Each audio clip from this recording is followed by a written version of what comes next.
अस्सलाम वालेकुम बेलियो एक होर नज़म लिखी आई।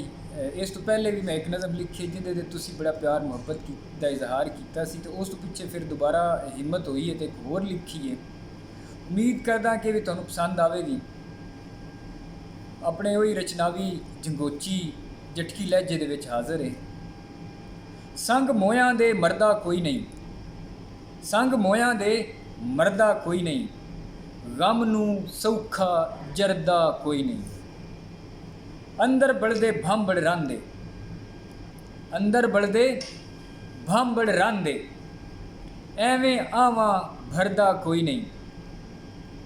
गूढ़े साक ही कंड लाउंदे ने, गूढ़े साक ही कंड लाउंदे ने, वैरियां कोलों हरदा कोई नहीं। खाने पैंदे गोते चोखे, खाने पैंदे गोते चोखे, सौखे पानी तरदा कोई नहीं। पक्षी वास हाँ कोल मेरे, पक्षी वास हाँ कोल मेरे, पता टिकाणा घर दा कोई नहीं।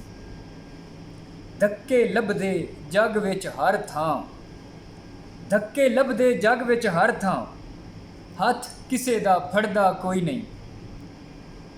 ओही देंदे दगा हमेशा, ओही देंदे दगा हमेशा, जिन्ना कोलों परदा कोई नहीं।